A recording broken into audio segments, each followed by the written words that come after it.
Saludos, bienvenidos a este nuevo encuentro.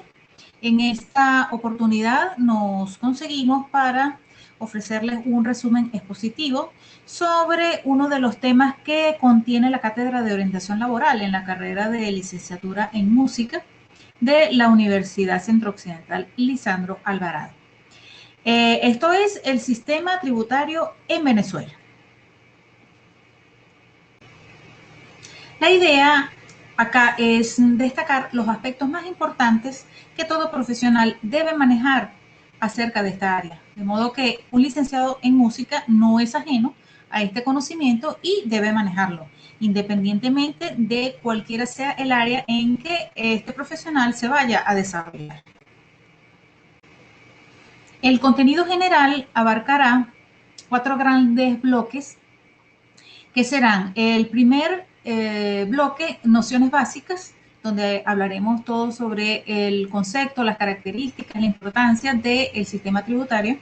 En un segundo bloque trataremos los tributos específicamente. En un tercer bloque se hablará sobre la relación tributaria y para finalizar, el último bloque habla de la extinción de la obligación de tributaria y de los ilícitos tributarios. El sistema tributario venezolano constituye un conjunto de normas y de organismos que rigen todo lo que es la fiscalización, el control, la recaudación de los tributos en un periodo o en una época determinada.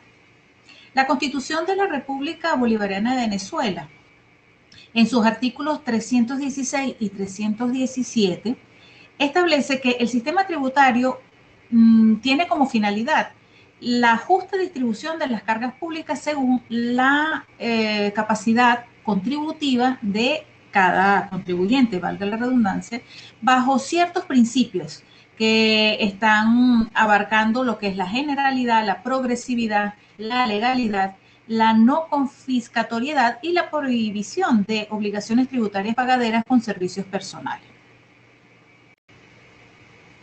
En cuanto al origen del sistema tributario, tenemos que hasta la época feudal la sociedad no tenía diferenciación entre lo que significaban los recursos públicos y el tesoro del rey.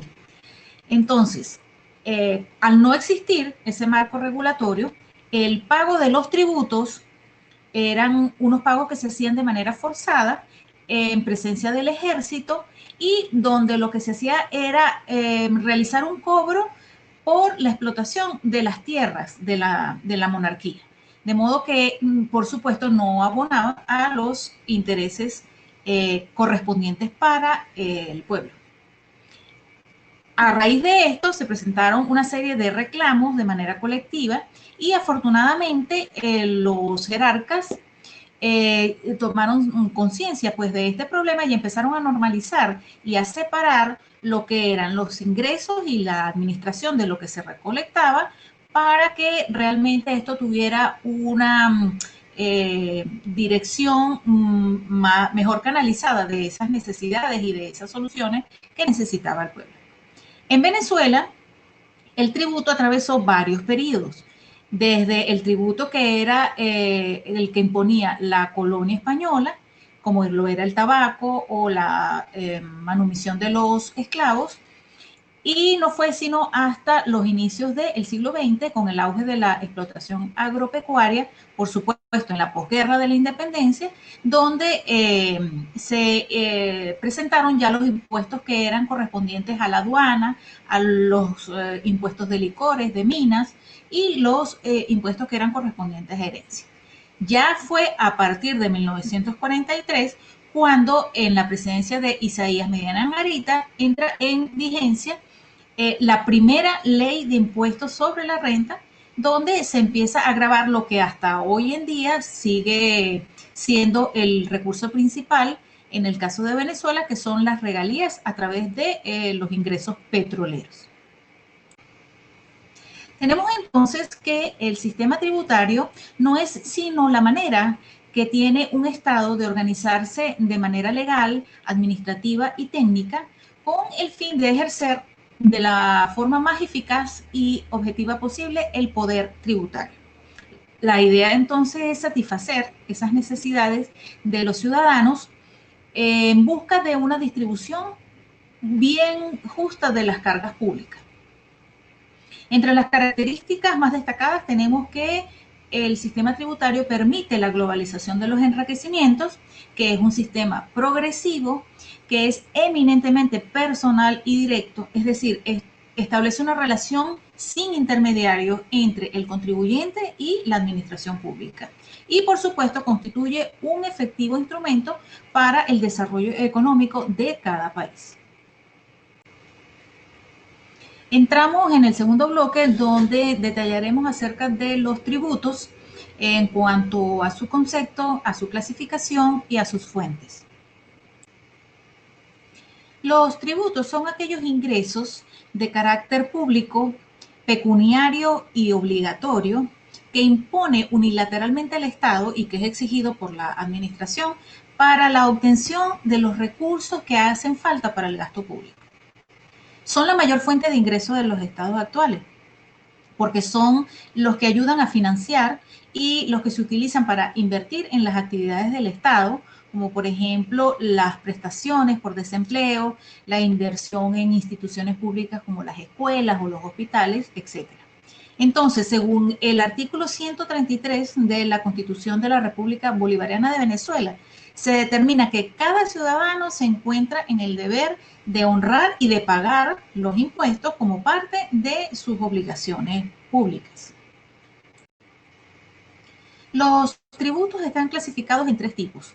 Impuestos, que son aquellos tributos que se exigen sin contraprestación para el contribuyente, sin ningún beneficio. Las tasas, que son tributos que donde si el contribuyente sí obtiene un beneficio o un aumento del valor de sus bienes o de sus servicios públicos. Y las contribuciones, que son aquellos que se exigen por un servicio prestado por el Estado. Las fuentes que sirven de fundamento para todo lo que se refiere a los tributos y al sistema tributario están determinadas en el artículo 2 del Código Orgánico Tributario, que es, digamos, el marco legal para todo lo que se refiere a este tema. Las relaciones tributarias vienen determinadas a través de los artículos 13 al 29 del Código Orgánico Tributario en su Gaceta Oficial Extraordinaria 6507, que define toda relación tributaria como aquel vínculo jurídico que, estando basado en los derechos y en los deberes, surge de la aplicación de las normas reguladoras de las obligaciones tributarias. Esto es tanto en un contenido económico como un contenido de carácter formal. Y que está establecida entre un sujeto activo, que en este caso será el Estado o la administración pública, y un sujeto pasivo o contribuyente, que puede ser de carácter natural o jurídico, y enmarcados bajo una misma fuente que es la ley. Acá lo vemos de manera gráfica, donde vemos que el sujeto activo es quien genera la obligación a través de una relación tributaria y el sujeto pasivo es quien cumple dicha obligación. En este último bloque tenemos entonces ya lo que es la extinción de la obligación tributaria, que no es otra cosa sino el cese o la finalización de la obligación y que puede venir determinada por diversos medios o diversas vías, que pueden ser una vía natural, ordinaria, o una vía especial, extraordinaria, que las veremos a continuación. El pago es la vía más expedita, más directa y más rápida que tiene un sujeto pasivo para extinguir una obligación tributaria, porque genera el cumplimiento y el cierre de ese compromiso de pago. Adicionalmente, tenemos otras vías como son la compensación, la confusión, remisión, incobrabilidad, prescripción, los intereses moratorios, los privilegios y las excepciones o exoneraciones que están detalladas acá en esta lámina. Si llegara a producirse una falta o un incumplimiento del compromiso de pago o del acuerdo, esto derivará en un ilícito. Muchas gracias por su atención y espero les haya sido de utilidad.